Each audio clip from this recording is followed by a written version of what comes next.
Hi, everybody. I'm Josh Earl. And I'm Will Garcia. And together we're the Hoops Guys. And in continuing our 2014-2015 NBA season previews, today we're going to be discussing the Dallas Mavericks. Yeah. Will, tell me how their season went. It went pretty well. They finished 49-33, which in the Western Conference, because it's so crazy out there, is only good enough for the 8th seed. Yeah. But they took the Spurs to 7 games. Toughest series I think the Spurs played this entire year. I think that was probably the best series in the entire playoffs. Yeah, the Warriors-Clippers one was pretty good, as was the Nets-Raptors. But yeah, I agree. The Mavs-Spurs was the best series last year. Absolutely. They went at it. Yeah. So they had a pretty all-right year in terms of, especially during the regular season. They didn't have any draft picks this year, though. No, there's what wound up being the Mitch McGary pick for OKC. Yep. Interesting thing to note, we've discussed this before. I think the Mavs are the second best front office in the entire league. I think they're the only other team really like the Spurs in the sense that they look at what a player can do and how that player would fit into their context. But they don't really seem to value the draft that much. True. The last core player that they've drafted was Devin Harris in 2004. Yeah. So it's been a decade since they've drafted a core player. Let that sink in for a second. Yeah, that's nuts. Yeah. A really great front office everywhere else. Drafting is kind of the blemish. Yeah. But a lot of things for this year were not blemished. No, not even slightly. Their offense was on point. Yeah. They didn't turn it over much, and they shot the ball extremely well across the board. Yes. They were 3rd in offensive rating, 5th in turnover percentage, 5th in effective field goal percentage, 6th in actual points per shot, which is a stat by Ian Levy at Nylon Calculus. Check them out. Great link in the description. Which basically just measures the actual point per shot by teams and by their opponents. And they were 8th in getting shots in the paint. And then tied for 6th in getting shots from above the break 3. And when it comes to hitting shots, they were top 8 in every single shot zone in terms of field goal percentage. So they shot it well from near the rim, in the paint, mid-range, corner, above the break 3, everywhere they shot it well. Yep. And then they even shot it well from free throw, where they finished 3rd in free throw percentage as a team. Yep. So they did pretty darn well offensively. Yeah, on offense they killed it. And then defensively, they generated turnovers pretty well.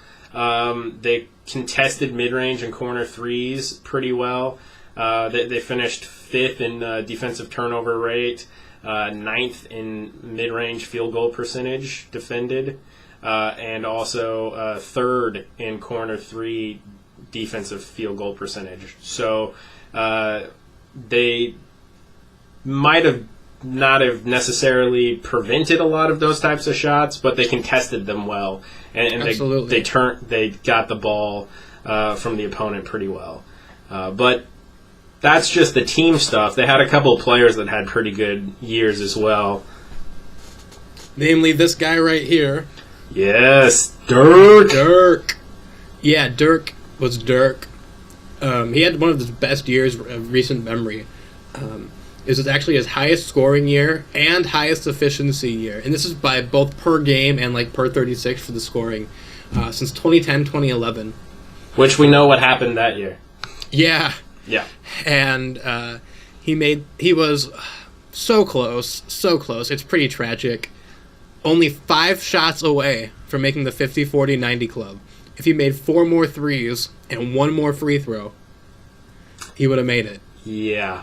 That's pretty bad. But it had all in all a really solid year. And another guy who had a solid year, a bit of a reclamation project, I'd say so, in Monta Ellis. Yeah. He was put in a position to really succeed, and he did a very good job at getting to the rim and finishing and getting free throws. Playing with Dirk will do that for you. But Monta also had a really solid year himself, and it was one of his best efficiency years in a pretty long time. Yeah. His driving skill set meshed with Dirk's gravity as a shooter really puts a lot of strain on that defense. Absolutely. But not everything was golden for the Mavs last year. They didn't really get to the free throw line much, in part because as a team they were more of like a shooting team than they were necessarily a rim attacking team, even with the presence of Monta and Devin Harris types. They didn't really clean the offensive glass that well. And they, like I mentioned, they didn't really take the higher expected value shots. So not a whole lot of shots at the rim and not a lot of shots in the corners, actually. No. They were 20th in free throw per field goal attempt, 23rd in offensive rebound rate, 24th in expected points per shot, which is another stat from Ian Levy at Nylon Calculus. Which just kind of measures your shot selection, the value of the shots you take compared to average. They were 24th in terms of shot attempts at the rim and 23rd in terms of corner three shot attempts. So, that stuff didn't go too well for them offensively, despite an overall good offensive year. Defense. It's kind of similar to the Spurs, if you don't mind me cutting you off for a second. Yeah. Where the XPPS isn't exactly the highest, but it's more of an offensive system. Yeah, and they hit their shots. Yeah. Go ahead. Defensively, it was kind of the flip side. They gave up too many trips to the free throw line. Yeah. They, much like offensive glass, they didn't really clean the defensive glass that well, and they gave up some pretty good shots. And they didn't really contest those good shots very well.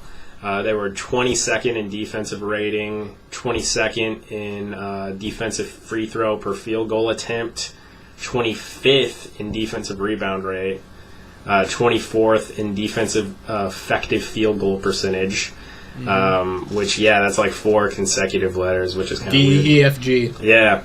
22nd in defensive expected points per shot. So they gave up high-value shots.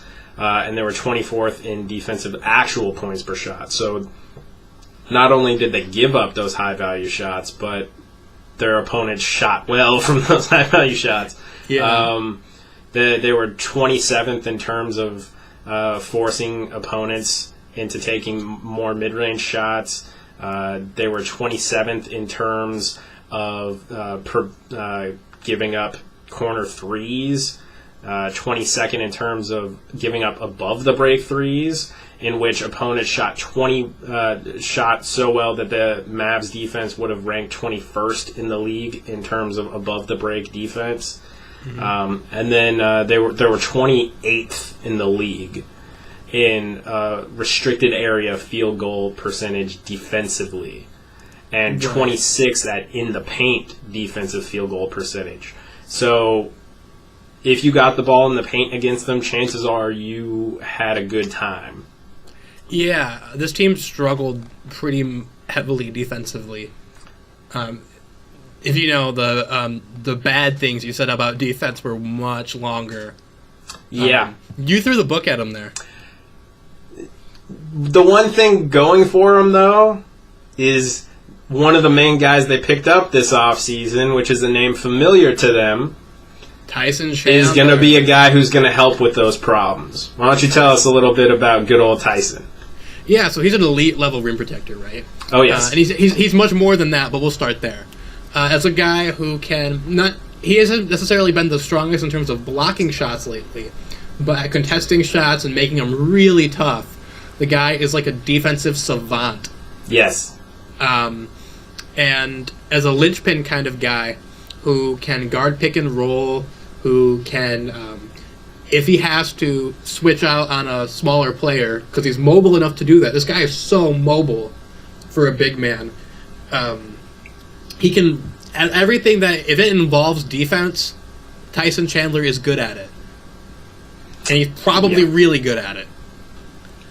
There really isn't all that much more to say about Tyson Chandler in terms of his defensive contribution. The one thing that he is really skilled at and underrated is as a pick and roll dive man. Oh, great dive guy in pick and roll. Exactly, a guy who can set that screen, just take off, because like we mentioned, he's mobile. Yeah. Well, it's interesting because Dirk has his own gravity in pick and roll in terms of the effect on the defense. You can't leave him because he'll hit that pick and pop. Tyson's kind of got a similar thing, but on the opposite spectrum, in that Tyson diving to the rim usually draws the defense with him too, because he's one of those guys, you throw that lob up there and he can get it.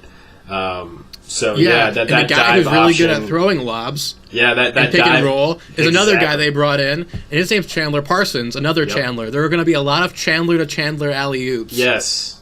Chandler Bros. Yes. The crazy thing with Chandler Parsons is people, I think, underrate him to an extent because of the role he was in Houston. Yep. I did some research on it, and I found that in third options who were within 2 years able to become All-Stars, Chandler Parsons met the profile almost exactly. The average person in that group averaged 15.9 points per game. Parsons got 16.5. They typically shot 36% from three. Parsons was at 37. They typically got 5 boards and 3 assists. Parsons got 5.5 and 4 assists. Pretty much everywhere, Chandler Parsons played like an all-star. He just played like an all-star who was in a smaller role. Yep. And I think his role expands a bit here in Dallas just because... Definitely. Monta and Dirk are a bit less ball dominant than Howard and Harden. Yes. So I think that his role is going to expand here pretty well. And for good reason. He's a skilled penetrator. He can shoot, create his own offense, create a little bit for his teammates, especially into that pick and roll. Great passer there. And just good at passing in general. A good rebounder, a good defender, or at least a reasonably solid defender. Very, very valuable player. People make fun of this contract, but I think it was really... That's about right. Yeah, and his versatility, too. I think Rick Carlisle said he'll be, over the course of the season, he's going to be playing a little bit at the 1 through the 4 positions. Mm-hmm. So he brings a lot to them. Yeah, when you're 6'8", 220, or 6'9", 220, you can handle the ball. Mm-hmm. You can play... pretty much anywhere. Yeah.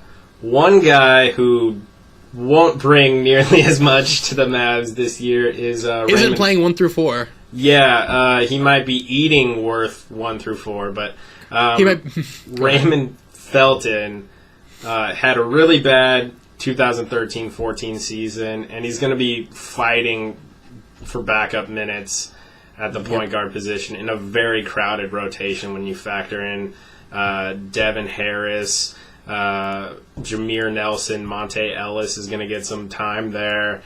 You also throw in Gal McKell off the bench, Parsons apparently. So there's going to be a lot of guys getting some minutes in that point guard role. So Felton's going to have a hard time getting any traction there. Somebody who won't have a hard time in that role, though, is going to be Jameer Nelson, who comes over from the Magic.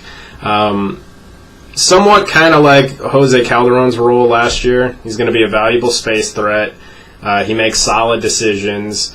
And while he's not particularly noteworthy defensively, he's not god-awful. He's not Matador. Right. So he'll be a cog in their defense, but that space threat's going to be really beneficial for them. Exactly. He's not going to give them everything Calderon could, but he's a useful replacement. He's a good approximation. Yeah. And a good guy, too. A high-character guy who's going to be a good locker room guy, too. Absolutely. Another locker room guy, or at least a guy I haven't heard anything bad about, Al-Farouq Aminu. Yes. And, he isn't a very skilled offensive player, but for a rebounding and energy guy on the wing, you can do worse. Oh, yeah. Well, he's the best rebounding wing, I think, in the league. Yeah. So. And the thing with him is that he doesn't really, like, steal them from big dudes. Nope. He's just a good rebounder. It's like a Lance Stevenson syndrome going on, where he's stealing all of them from Roy Hibbert, and Roy Hibbert's getting mad. Yeah. Another wing type that they picked up this year is Richard Jefferson, who he is going to provide a nice spot-up option off the bench as he's kind of transitioned to more of a three-point shooter over the last several years. Yeah, I'm pretty sure he shot over 40% last year from there. Yep. Which is pretty remarkable. That was not his game in New Jersey. Nope, but he's definitely adapted. He put the work in. Yep. Another guy who they picked up is Greg Smith. Decent rotation big. Probably going to see some minutes behind Tyson, but if Greg Smith's playing big minutes, it means bad things. Yep. Not because of Greg, but just means Tyson is probably not healthy. Yeah.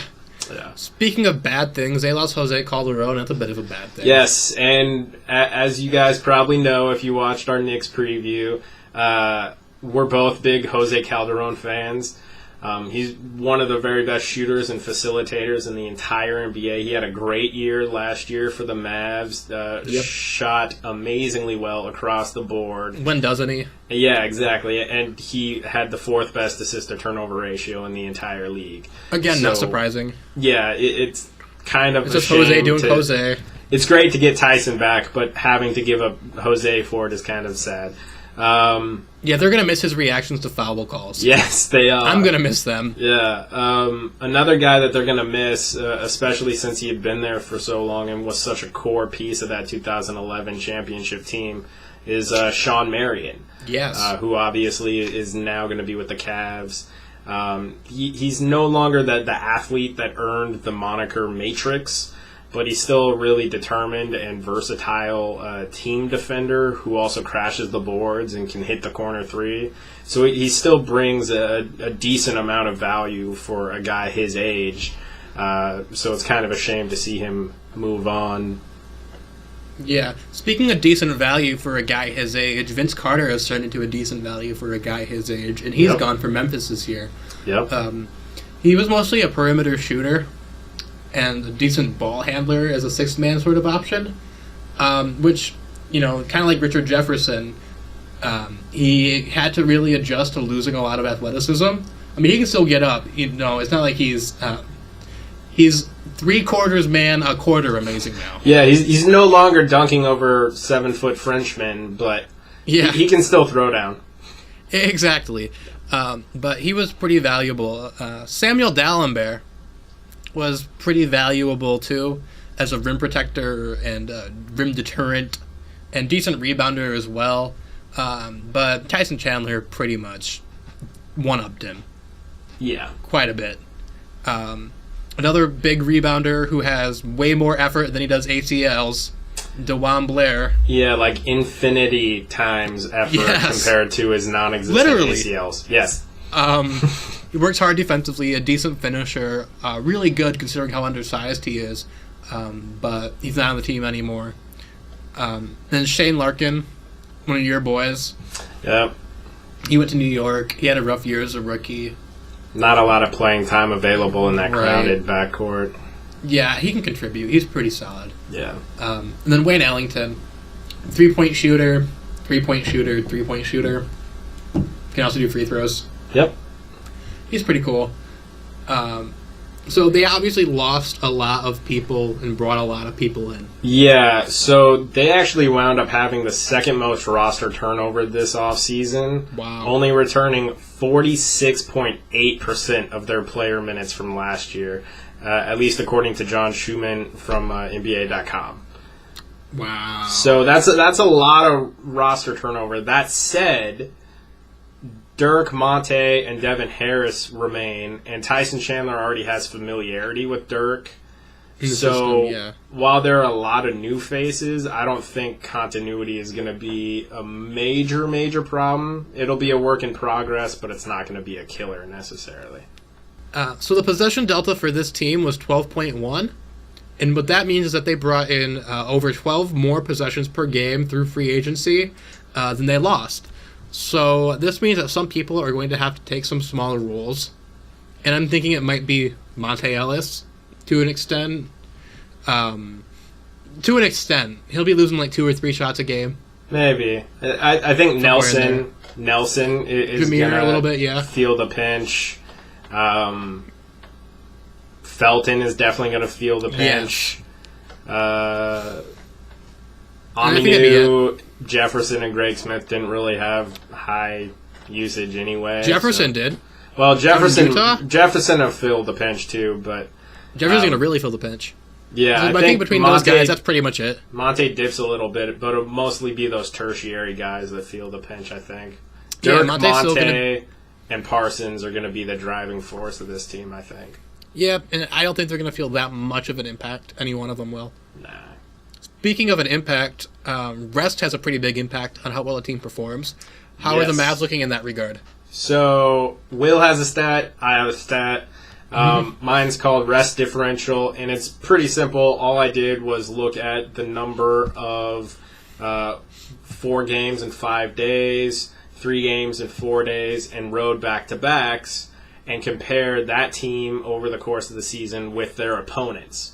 Mm-hmm. And so they had a rest differential of 19, which is really good. It means over the course of the season, they're going to be much more rested than their opponents, which is going to be very beneficial from a health standpoint when you consider some of the older players they have on the roster, as well as more consistent in their performance because they're not going to be somewhat jet lagged. And when you're overly tired, your brain kind of functions like you're hungover. So they won't be as hungover this year as their opponents will be. Exactly. Yeah. Unless they play in maybe New Orleans. Maybe. So if you've been watching our team previews, you'll know that we have a little segment we like to do called 5 Questions. It's pretty obvious. We ask each other 5 questions. 5. Cinco. Yarp. So, Josh has the first question. Fire away, bud. Yep. So, what will Chandler Parsons' impact be on the Mavs this year? The same things he's always done in Houston. I think it'll be more of the same. He's obviously, like we mentioned, a skilled shooter, a good creator, operates very well in pick and roll, at least that's what I've noticed. Solid defender, good rebounder. Just an all in all, a guy who is kind of a jack of all trades and master of being a jack of all trades, essentially. It's a huge skill, versatility. Yeah. And be able to fit in a bunch of situations. It's kind of the guy's MO and his calling card. And he's going to be a good scorer, rebounder, passer, decent defender. He's going to be able to do pretty much anything you ask him to do reasonably well. Yeah. I think he'll be a good fit for the Mavs this year. Absolutely. Kind of going back to that rest differential thing a little bit, can the Mavs stay healthy enough to get a really good seed in what is always a very, very tough Western Conference? I don't know. I'm not going to go on record and predict people's health. I don't have the credentials for that, and even if there's so much probability involved. There are a few guys on this roster where if they go down, this team goes down. Yep. And this team really relies on a few people. Dirk, both Chandlers, Monte, being healthy. Yep. We'll talk a little more about Tyson Chandler and what he'll do for this franchise and his risks in a little bit. But ultimately, at the end of the day here, we're going to be needing to... I don't know. I think they can stay healthy enough. It can happen. Dirk, considering the longevity of his career, has had a pretty good injury history. Yeah. And Parsons hasn't had that many issues like that. Monte, I think, for the most part, has been pretty healthy.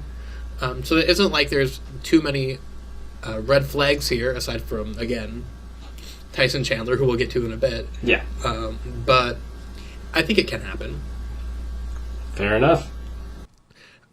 Speaking of things that can happen, a lot of analytics people seem to think that Brandon Wright as an all-star is a thing that can happen if he's in a different circumstance. And the reason for this is mostly because his per 36 is 18 points, 8 boards, 2 blocks, a ridiculously high true shooting percentage, one of the league's highest offensive ratings. Is this guy as good as these advanced stats suggest? It depends on how you define good. He is a killer fourth or fifth option. Like, if you're talking fourth and fifth option in the offense, guys who necessarily aren't having plays run for them, who aren't really shot creators themselves, he's elite because he finishes well. Very well. Very, very well around the rim. He doesn't really take a whole lot of shots that he can't make. Hence his really high true shooting percentage and offensive rating. He's pretty decent on the boards, and he's lengthy and agile and mobile, so he can get blocks. And he does it usually against bench guys. So while it's possible if you gave him more minutes in the right role, he might put up bigger numbers that would suggest all-star type numbers, but in the context of things, he's not a guy who can create his own offense, really. So if a team, for instance, tried to trade for him and wanted him to be their all-star, they're probably going to have problems. But on this Mavs roster, he's a great fit because he's not tasked with creating his own shot, and he gets to play off of guys like Monta, Dirk, Devin Harris, previously Vince Carter, and now Chandler Parsons. He's going to have guys who can generate good looks for him. Yep, I'd agree with that. I think that Brandon Wright is a perfect example for why context matters. Context rules everything around us. Cream. Yarp. Or Creeu. Because you put the us on the end. Yes. But exactly. He's a guy who's a very good player, but this is why I think he's a perfect example where you need to really focus in on what these stats actually mean and what they mean in terms of his actual ability to produce. I don't think there's much predictive value to those per 36 numbers unless you're running him in the exact same situation for more minutes where he's going to be getting an insane amount of dump-offs, essentially. Having said that, I still think he's really good. Agreed. In the role he's in. Yep. Speaking of things that are really good, considering that the Mavs have an elite pick-and-pop big and Dirk, one of the best dive men in the NBA in Tyson Chandler, a really good pick-and-roll ball handler in Monta Ellis, one of the best wing pick-and-roll passers in all of basketball in Chandler Parsons, and then a huge spacing threat who can also run it himself in Jameer Nelson. How would you guard this team's pick plays if you're another team? You pick your poison, basically. So one of the things Will and I are really looking forward to this year with the Mavs is watching some staggered picks near the top of the key for Monta, where Tyson sets the first pick, starts diving to the basket. So you got to that's going to suck the defender with him, because if you don't, Tyson's got that lob. Then you have Dirk setting the second pick and popping, and Dirk's got the opposite gravity. You can't leave him, and you can't focus too much on Monta stopping his dribble penetration, because then Dirk is going to get open, and Dirk open is money in the bank. Money. So those are going to distort the defense, and then because you can't leave Dirk open, Monta is going to have a head of steam and theoretically open driving lane to the basket, and Monta is a crazy good finisher when he's got an open lane to the basket. Yeah. And also, if Tyson's defender comes over, then he's got the dump off to Tyson, or a closer lob to Tyson.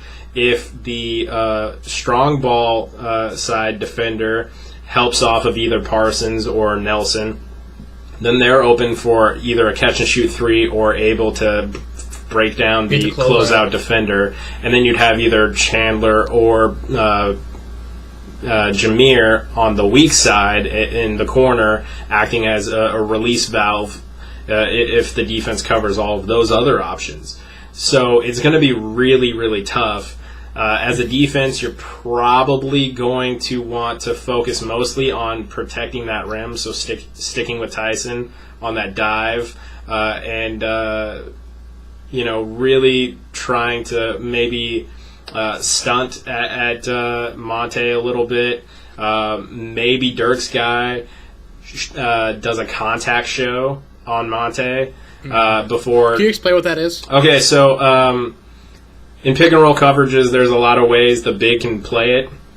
You can have the blitz, which is basically just the double team of the pick and roll ball handler, which we've seen in previous years, not quite last year, but before that, the Heat do that a lot. Yep. There's also something somewhat similar, which is the hard hedge, where you really kind of get in the ball handler's way, deter them, and then you have some time to get back to your guy. There's a soft hedge, which is the same, but not really as adamant, not as hard. Yeah, exactly. Then there's what most teams are doing nowadays, especially guys like the Pacers, Bulls, even the Blazers do this, which there's a lot of names for it. You could call it ice, blue, down, zone, but it's basically when the big drops back down to around the free throw line area. So they dissuade the ball handler from an open lane to the basket, and generally can generate contested pull-up jumpers from mid-range by the ball handler. Another way to do it is what's called a contact show, where it's kind of like a hedge, but mostly you're just trying to bump the ball handler a little bit.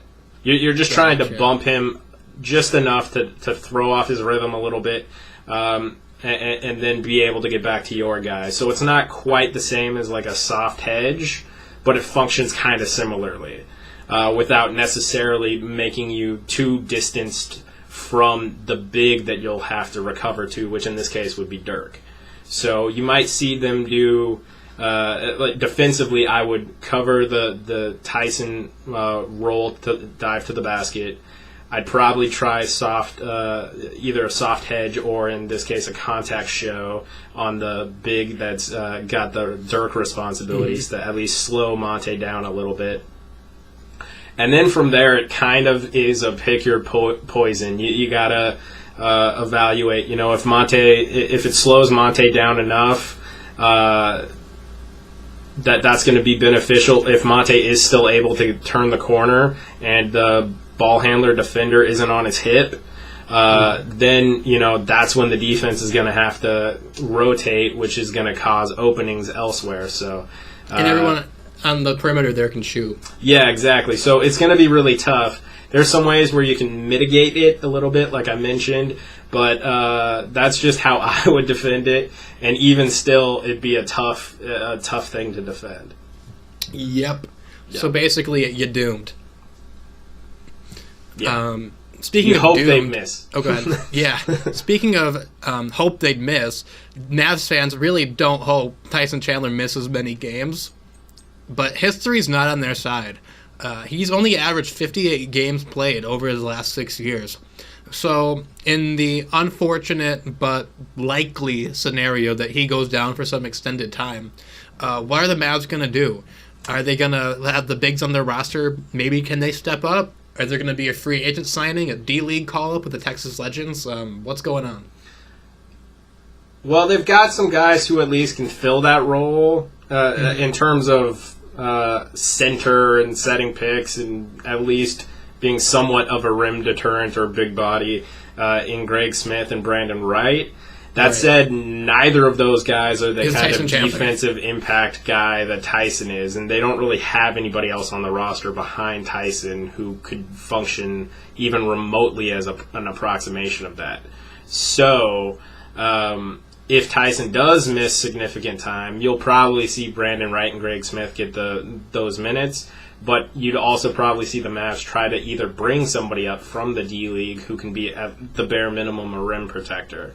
Or maybe, depending on when it occurs, if, say, for instance, Emeka Okafor, who we've mentioned before in previous videos, if he's healthy and you bring him in, work him out, see that he's healthy and the physical works, he would be a good option to sign to a free agent contract as kind of an approximation of that Tyson rim protection, as well as a really smart team defender.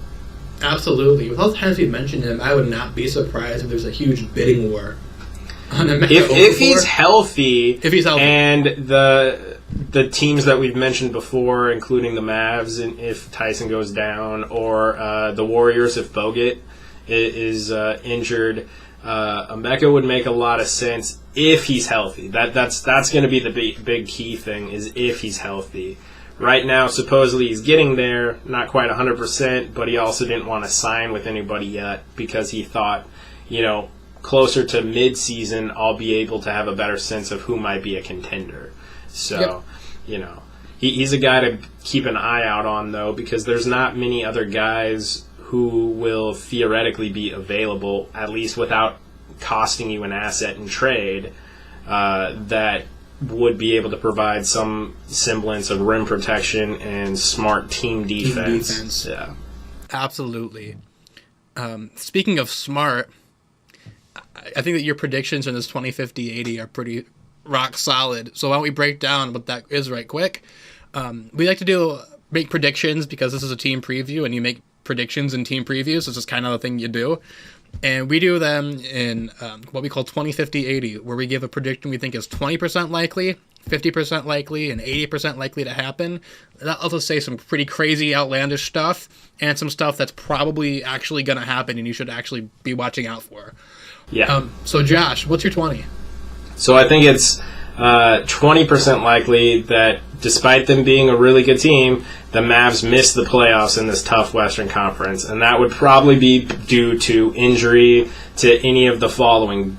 Dirk especially, Tyson, Monta, or Chandler Parsons. If any of those guys are down for a significant time period, the West is so tough that they could fall to that 9th or 10th spot, which it isn't necessarily a negative thing because the 9th and 10th spots last year would have been Eastern Conference playoff teams, no question. Yeah. But it's still not nice to miss the playoffs. But if they suffer any sort of injury to one of those guys, the likelihood of them missing the playoffs goes up a little bit. So that's my 20% likely. Yep. Kind of counter to that 20%, my 50% likely is that the Mavs make it to the Western Conference Finals. Yeah. Their defensive issues that I expounded upon a lot earlier, Tyson's going to address a lot of those. If Tyson can play a fair number of games, defensively they're going to be improved.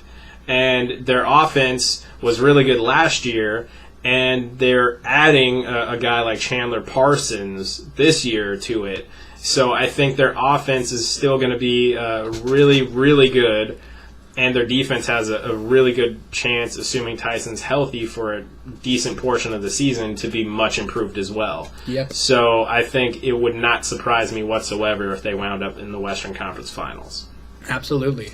And then you're 80? And my 80% likely is that Tyson Chandler's return is going to improve the Mavs D back to a top 10 level, just like in 2010, 2011 when they won the championship. They still played at a top 10 level defensively in 11-12, but the last couple seasons, that wasn't the case. No. And hopefully Tyson should bring that back. So. I think so. What are your 20, 50, 80? So I think that's 20% likely that the Mavs make the finals. And if you're a Mavs fan watching, you're like, only 20%? Keep in mind, the average NBA team only has a 3 1/3% chance. Yeah. Your odds are literally 6 times greater than average. It's a compliment. Yeah. I think that this team could totally do it. This is, assuming everyone is healthy, this is a team that could definitely do that. With the right balances in terms of health and matchups in the playoffs, definitely. Right. And I also think that's 50% likely that this team gets home court. Makes them one of those first 4 seeds. They are one of the better in terms of on paper rosters and knowing the way that Rick Carlisle likes to implement things. It's a great fit, at least theoretically. Yes. And we know Tyson's a good fit because he's been here before. Yep. So They added a lot of talent this year. They really stocked up pretty hard. I think they're gonna be better, and I think that a 5, 6, 7 game improvement, which is not at all out of the question, could easily be enough to bump them into that 55, 56, 57 win threshold. Yep. That they would need to be a second, third, or fourth seed. Yeah. And I think that's 80% likely that Rick Carlisle gets snubbed in Coach of the Year voting. Yes, Carlisle is an amazing coach. One of the best to do it. In my opinion, the second best coach in the league right now behind Pop. Yep. Yeah, he's really damn good. And I think that whole rings argument, that you have to have rings plural to be worth much of anything. There are only 2 guys coaching right now in the NBA who have multiple rings, and that's Greg Popovich and Eric Spoelstra. Yep. And I think the only other coaches that have rings are Doc Rivers and Rick Carlisle. Yep. So yeah, that's how that breaks down. And if you want to really see how good a coach he is, remember how awesome the Spurs were last year in the playoffs? Mm-hmm. How they dismantled Miami in the finals. The Mavs played them better than anybody in the first round. The Mavs almost beat them. And it was strictly because of a change in defensive philosophy. They took away what the Spurs like to do, which is generate those open looks through passing by sticking to the spot-up guys and forcing Tony, Manu, and Timmy to beat them individually. And obviously it didn't quite work out, but they took that dominant Spurs team last year to 7 games.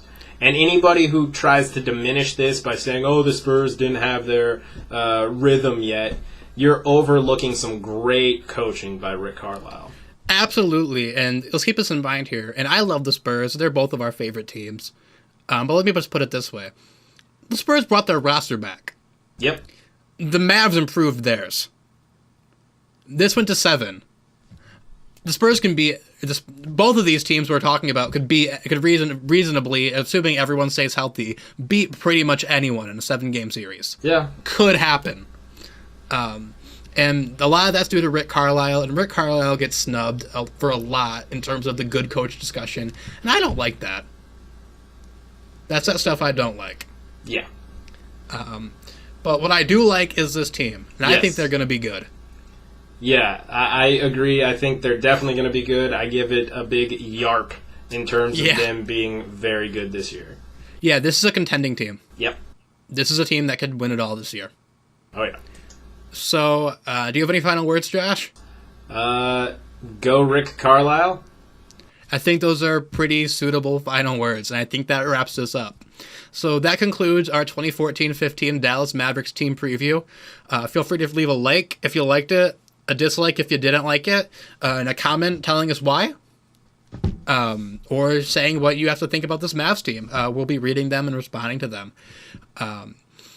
Definitely feel free to hit that subscribe button if you like this preview and want to see our other ones, or want to be notified of when we release future previews. We try to put one up a day, Monday to Friday, and we're putting them out until looks to be mid-November, and we're getting through all 30 teams. So I think that wraps this up. It's been a blast, guys. Peace out. Take care, everyone. Okay, goodbye.